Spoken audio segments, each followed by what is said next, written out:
À la une, ce soir, la rentrée politique du Parti socialiste et un sondage qui devrait faire polémique. Un sondage iTélé pour CQFD qui concerne les 35 heures. Faut-il assouplir le dispositif 62% sont en tout cas pour une réforme des 35 heures. 62% des personnes interrogées qui sont parmi ces personnes 49% des sympathisants de gauche et puis 37% donc ils sont opposés. Bonsoir Thierry Mandon, votre réaction à ce tout dernier sondage iTélé concernant donc la réforme des 35 heures.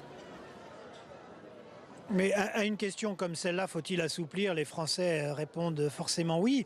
La réalité, c'est que le droit du travail tel qu'il est aujourd'hui permet à un chef d'entreprise, dans le cadre d'accords de branche ou d'entreprise, de déroger ponctuellement à la durée du travail s'il en a vraiment besoin.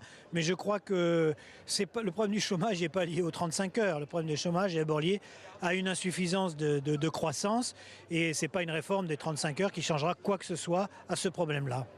Thierry Mandon, l'université du Parti socialiste a ouvert aujourd'hui à La Rochelle. C'est là que vous vous trouvez. Le Parti socialiste qui est divisé. 3 jours pour essayer de recoller les morceaux. Est-ce que c'est suffisant ? En tout cas, il y a un gros travail qui est en train de se faire, qui me semble utile, pour à la fois bien apprécier l'importance de la politique de soutien en direction des entreprises et en même temps, pour que nous marchions sur nos deux pieds, donner corps à un projet social véritable pour les plus fragiles dans la société, qui avec des marges de manœuvre réduites, n'est pas simple à formaliser. Donc il y a ce travail qui se fait ici, c'est un travail qui peut réunir de très nombreux socialistes. Vous pensez justement que les universités d'été du PS peuvent réunir le temps d'un week-end, du moins les socialistes? C'est encore possible? Écoutez, on nous prédisait le pire hier et on avait l'impression que c'était un baril de poudre, La Rochelle.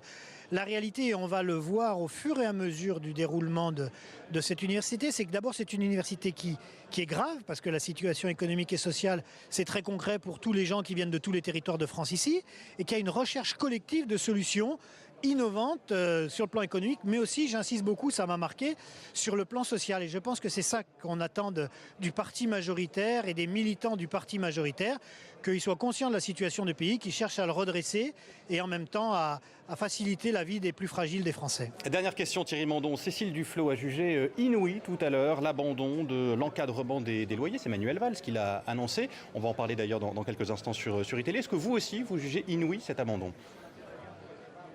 Alors moi, j'ai pas compris les choses comme ça, mais peut-être qu'une partie de l'actualité m'a échappé. J'ai compris qu'il souhaitait tester le dispositif à Paris où, il faut quand même se dire les choses telles qu'elles sont, c'est là où les problèmes sont les plus importants. Et donc on s'attaque à l'endroit dans lequel les problèmes sont les plus importants pour voir comment cette mesure peut se mettre en œuvre de blocage des loyers sans pénaliser tous ceux qui veulent investir. Ça me semble bien, mais il faut que cette expérimentation soit menée et qu'en même temps on en tire vite les conclusions pour voir si ou pas ce dispositif peut s'étendre à l'ensemble du pays.